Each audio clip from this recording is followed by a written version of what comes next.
A day in the life as an entrepreneur students. So ano, tara, hanap makahiya?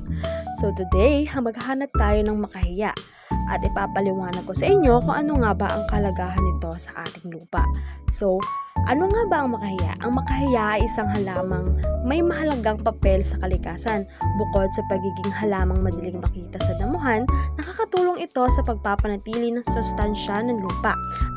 Ang nodules o maliliit na bukol sa ugat nito ay tahanan ng bakterya na tumutulong kumuha ng nitrogen mula sa hangin at gawing sustansya para sa lupa.